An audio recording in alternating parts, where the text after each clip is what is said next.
Bonjour à tous, c'est Pauline et bienvenue sur le podcast Pause Sun, l'endroit idéal pour une pause détendue et ensoleillée dans votre quotidien. Aujourd'hui, nous vous avons préparé un contenu varié qui vous transportera vers différentes thématiques et discussions enrichissantes. Installez-vous confortablement, prenez une pause bien méritée et laissez-nous illuminer votre journée. Au programme, des sujets qui vous feront sourire, réfléchir et peut-être même rêver un peu. Que vous soyez en train de conduire, de faire du sport ou simplement en train de vous détendre chez vous, Pause Sun est là pour vous accompagner à chaque moment. Alors, sans plus tarder, plongeons-nous dans cette pause ensoleillée et explorons ensemble les différents rayons de notre conversation d'aujourd'hui. Bonjour à tous et à toutes. Aujourd'hui, nous nous retrouvons dans l'épisode numéro 13 où nous allons aborder le sujet de l'intuition. Tout d'abord, nous allons voir qu'est-ce que c'est l'intuition, puis nous aborderons la différence entre l'intuition et la pensée rationnelle. Nous verrons est-ce qu'il faut vraiment se fier à notre intuition, puis comment accéder à cette connaissance intuitive, et nous développerons en 6 points comment travailler donc cette intuition et à terme la développer.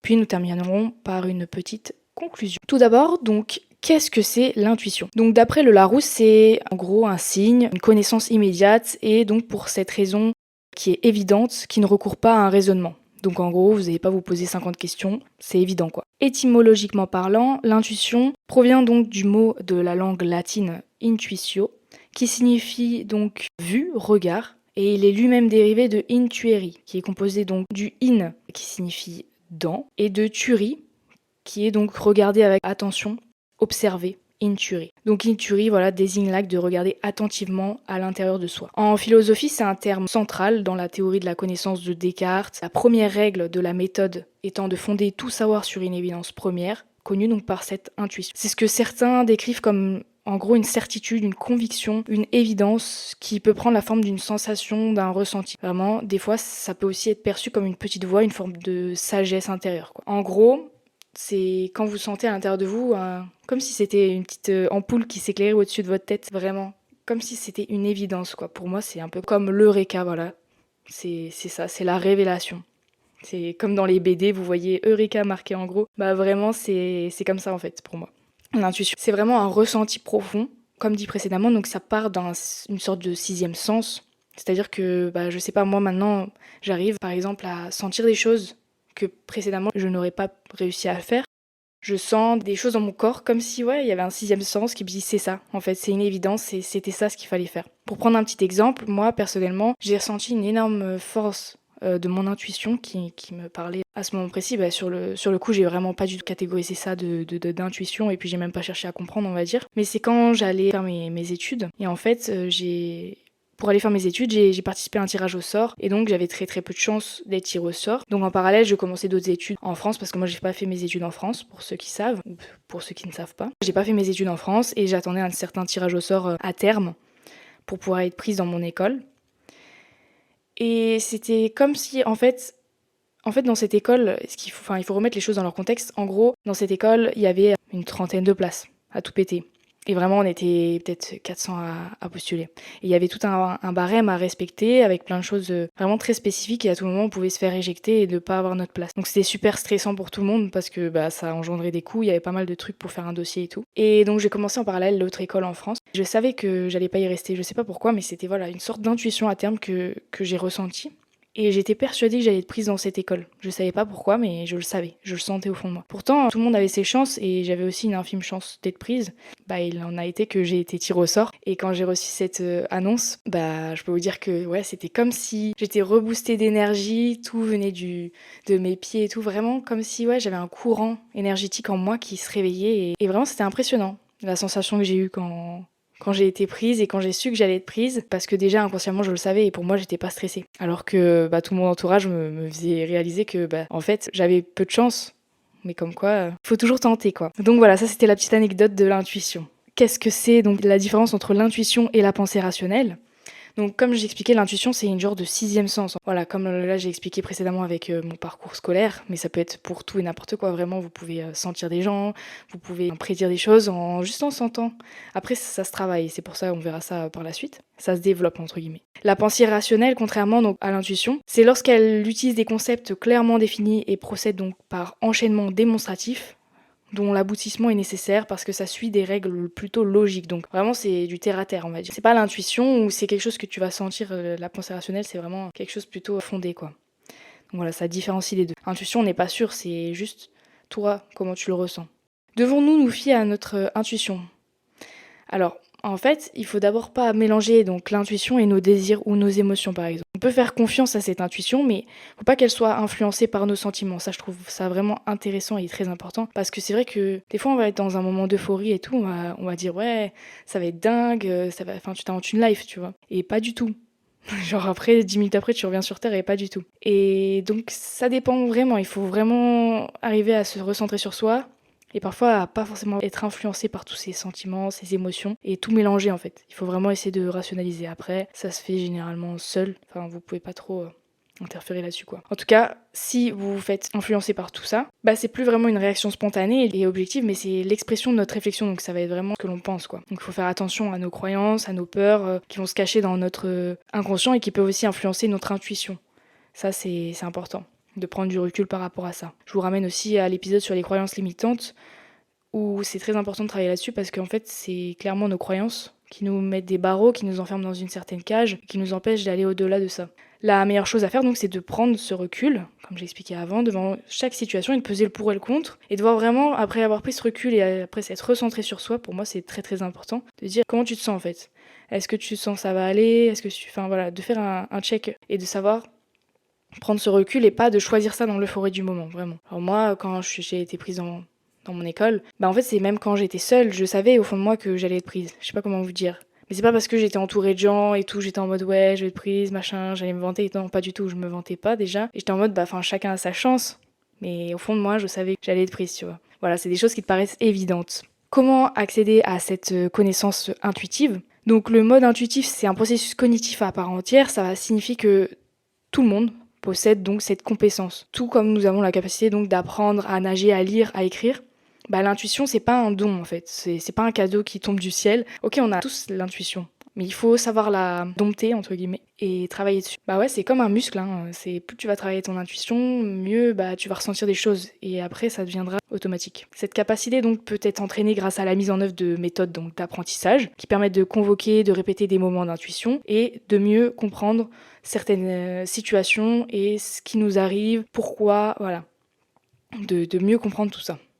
Parfois, il y a nos émotions, nos jugements, nos interprétations qui vont rentrer en jeu et qui vont se mêler donc à tout ça, à toutes ces perceptions. Et ça, encore une fois, il faut vraiment faire abstraction, les mettre sur le côté et se dire, ok, qu'est-ce qui va pas? Est-ce que vraiment c'est ça? Est-ce que c'est parce que je suis dans l'euphorie? Est-ce que parce que je suis triste? Voilà, il faut vraiment prendre du recul face à tout ça. C'est comme quand on dit, ouais, il faut pas prendre une décision quand on est triste en fait, ou quand on est euphorique.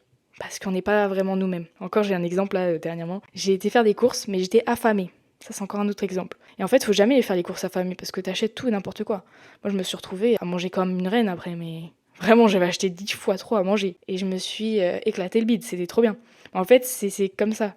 Genre, en fait, faut jamais aller faire les courses le ventre vide. Sinon, bah, t'as envie de tout acheter et bah, des aliments qui sont pas super terribles non plus, tu vois. Et ça, c'est comme tout le monde, c'est des pulsions. Du coup, faut savoir prendre ce recul. Ça revient à prendre un certain recul aussi. Donc, toi, tu vas faire tes courses, bah, d'abord, tu manges et tout. Et après, tu vas faire tes courses comme ça. T'as pas la dalle et tu prends pas de la merde et tu dépenses pas, je sais pas combien d'euros dans des courses, tu vois. Et après, bah ça en va de même avec l'intuition en fait. Pour ressentir une situation, faut pas que tu sois dans un moment où t'es à donf, t'es super surexcité et tout, ou t'es hyper triste parce que bah tu vas dire oui à tout, ou enfin tu vas ressentir des choses, tu vas interpréter des choses qui sont peut-être pas du tout en phase avec ça quoi. C'est ce que moi j'interprète du moins. Ce que nous prenons alors des fois pour des intuitions sont en fait l'expression de nos peurs, de nos désirs, de nos a priori, encore de nos projections. Donc ça faut vraiment bien différencier ces choses-là quand on n'a pas pris un certain recul, comme je l'ai encore expliqué juste avant parce que c'est très important. On va passer au petit point de comment développer notre intuition, et ça va être découlé en 6 points. Donc la première et la plus importante, c'est se recentrer sur soi. C'est la chose que j'ai expliquée juste avant. Donc en gros, l'intuition, bah, ça a fonctionné en combinant des données qui vont nous parvenir de l'extérieur et de l'intérieur. En gros, à l'intérieur de nous, il y a des milliers de pensées et d'émotions qui se battent pour attirer notre attention. En gros, pour dire ouais, c'est moi le plus important que toi, non, non, non. En gros, c'est un gros brouhaha, tu vois, qui t'empêche d'entendre cette voix d'intuition. Donc en gros, si t'es à fond, t'es hyper euphorique et t'as toutes ces émotions, tous ces sentiments qui viennent de tous les côtés dans ton cerveau, bah tu sais plus où donner de la tête, tu vois. Genre vraiment. T'écoutes plus rien et t'es en mode c'est la fiesta. Je vous propose un petit exercice donc pour se recentrer sur soi. C'est déjà s'accorder donc quelques minutes pour respirer, se détendre, focaliser donc notre attention sur notre respiration, sur l'inspiration et sur l'expiration. Donc ça va être plutôt un exercice que j'appellerais donc, que je fais référence d'ailleurs à mon épisode sur la méditation, mais un exercice plutôt de méditation passive, avec des pensées qui arrivent. On va essayer d'imaginer donc que ces pensées, elles arrivent dans notre tête et elles vont se poser. C'est très mental ce que je vous explique là, mais que vos pensées donc, vont se poser sur des nuages dans le ciel et qu'elles vont s'éloigner. Et donc là, vous allez réussir à vous recentrer sur vous tout en vous focalisant sur votre respiration. Et donc, ça va devenir beaucoup plus clair et vos pensées vont vraiment s'éloigner. Vous allez être beaucoup mieux avec vous-même. Comme j'expliquais, c'est une forme de méditation passive en fait, en pleine conscience qui va vous aider à apaiser votre esprit. Certaines personnes, comme moi par exemple, j'ai beaucoup de mal avec ces choses-là. Des fois, je me force un peu à le faire et plus on va le faire, plus ça va venir seul. Mais c'est vrai que je suis quelqu'un de plutôt hyperactive. Genre moi, j'adhère pas trop à la méditation passive. Je suis plutôt dans de la méditation active. Donc, pas de panique. On a aussi des pratiques pour la méditation active avec des méthodes, par exemple, marcher, tout simplement, aller vous aérer, aller vous balader en pleine conscience. C'est-à-dire que vous allez vous promener en prêtant attention à tout votre environnement parce que des fois, ça nous paraît tellement lambda, tellement évident. Mais juste, tu vas regarder genre l'arbre, tu vas le fixer.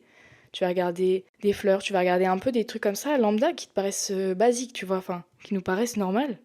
Et en fait, c'est pas tant normal que ça, enfin, ça nous permet de concentrer notre attention sur les choses de la vie réelle que l'on a tendance à louper parce qu'on est tellement dans nos pensées, tellement ailleurs, et ça nous fait vraiment revenir à l'instant présent. Donc là, voilà, je dis beaucoup de choses qui se lient d'ailleurs.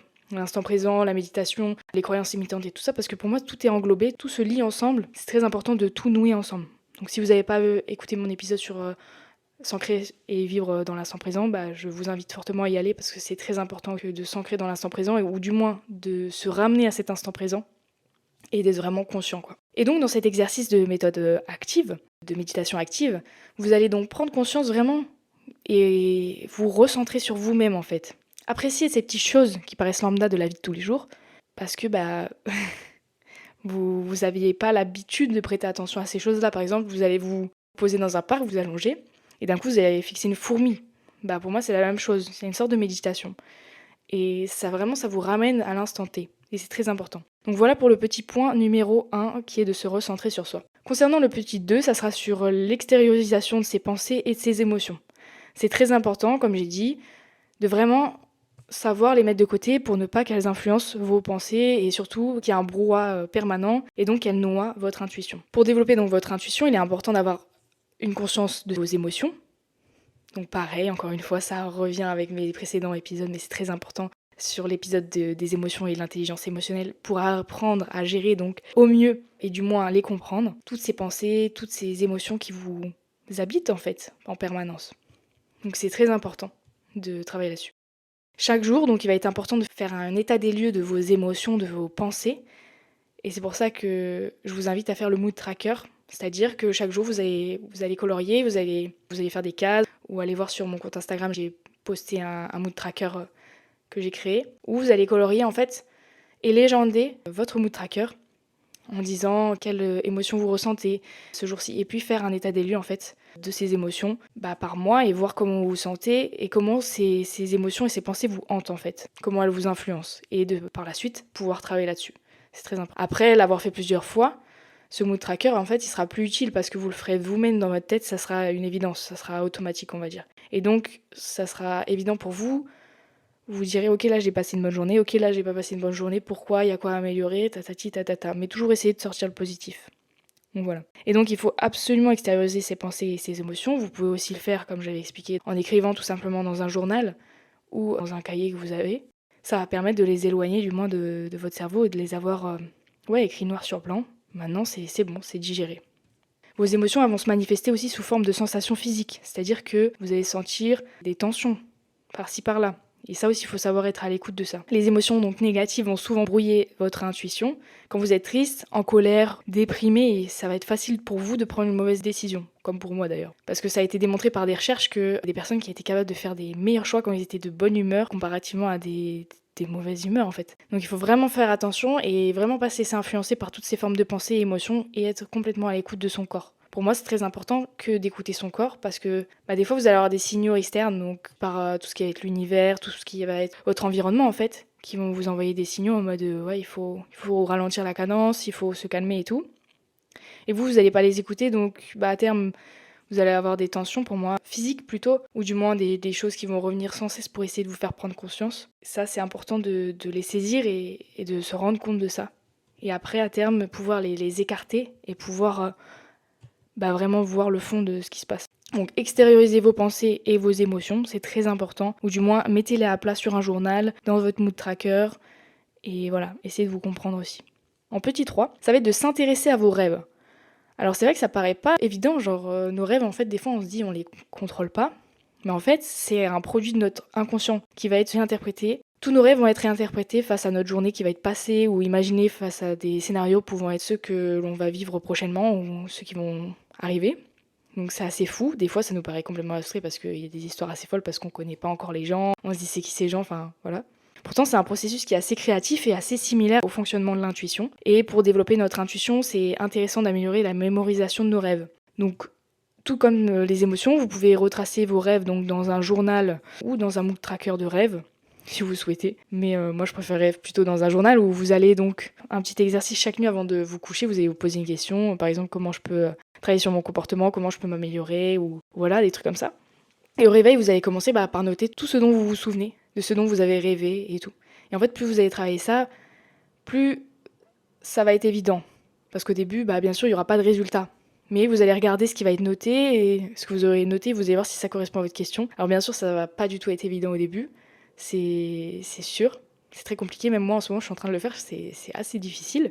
Mais c'est comme un muscle, voilà, c'est comme tout, il faut le travailler, et c'est avec la pratique que ça va se renforcer. Et en répétant cet exercice, vous verrez peut-être que vos rêves deviendront plus clairs et précis. Et pour avoir par contre de bons résultats, il faut vraiment avoir une bonne qualité de sommeil. Donc je suis la plus mal placée pour dire ça, parce que je me couche tard et je me lève très tôt. Mais j'essaye de travailler là-dessus aussi. C'est très important d'avoir au minimum 7 à 8 heures de sommeil par nuit quand même. Si ce n'est plus, si vous en avez besoin. Il faut vraiment écouter son corps.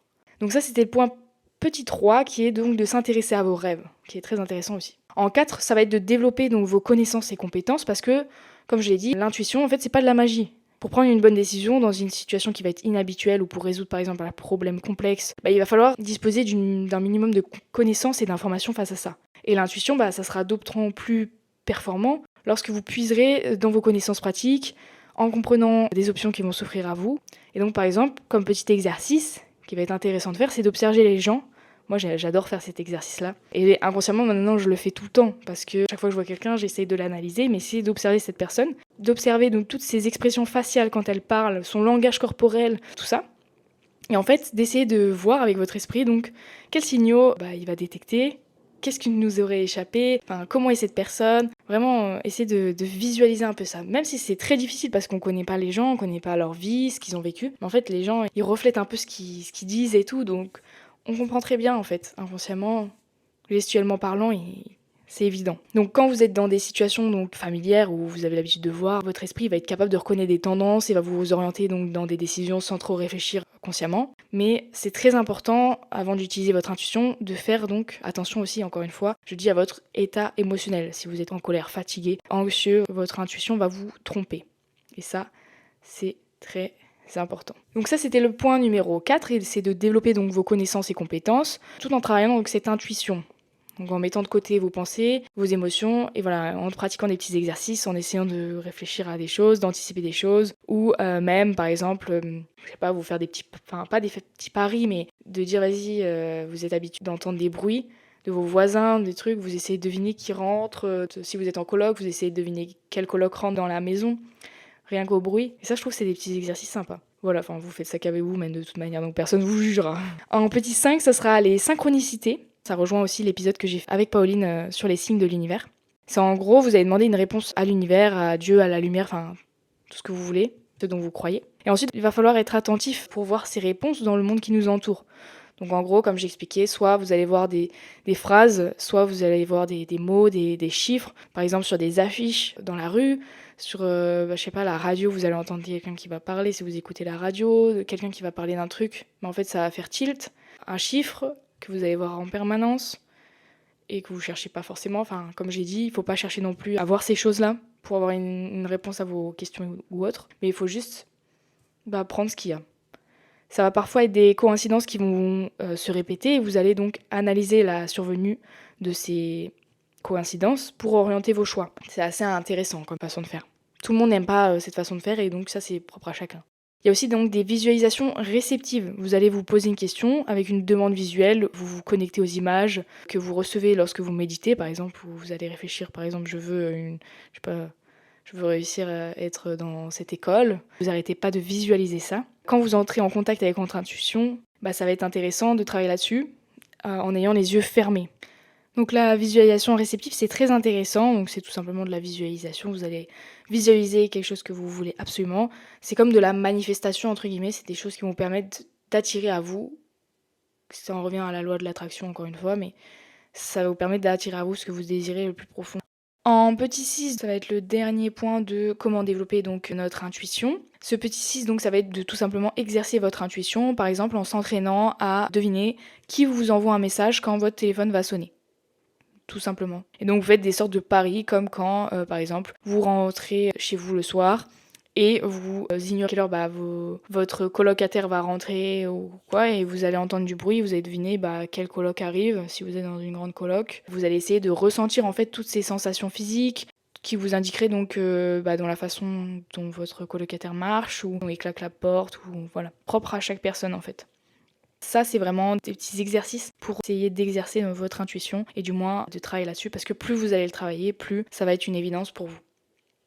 En conclusion, donc, l'intuition, lorsque l'on allie le pouvoir du conscient et de l'inconscient, vous allez avoir une force qui va être incroyable et profonde. Vous allez pouvoir lire dans ce que l'on nomme le réel, donc dans ce qui est ici et maintenant. Chaque personne vibre à une certaine fréquence pour être parfaitement donc à l'écoute de vous-même, mais aussi des autres et du monde. Et donc ça, c'est important de le savoir, que des fois vous n'allez pas être sur la même fréquence avec d'autres gens, et c'est intéressant.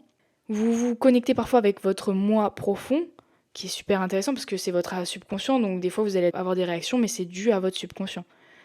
Et donc, l'intuition, ça va être un outil formidable qui va parfois pouvoir révéler des informations dont vous n'avez même pas conscience, mais ça ne veut pas dire qu'il faut toujours suivre l'intuition aveuglément. Donc des fois vous allez avoir des signes et tout, ça ne veut pas dire que c'est ça en fait. On ne sait pas. Et il faut faire preuve de bon sens et de rationalité quand même. Il faut savoir peser le pour et le contre. Et il ne faut pas se contenter que de l'intuition et se dire vas-y, là il y a un signe, il y a un truc. Formaté par ça quoi. Au bout d'un moment, il y a pas que ça non plus, tu vois. Donc voilà, il faut avoir un certain équilibre entre ces deux choses, donc entre la rationalité et puis l'intuition. Et il faut utiliser votre côté intuitif et rationnel pour avoir toutes ces cartes en main et être à même de prendre des bonnes décisions.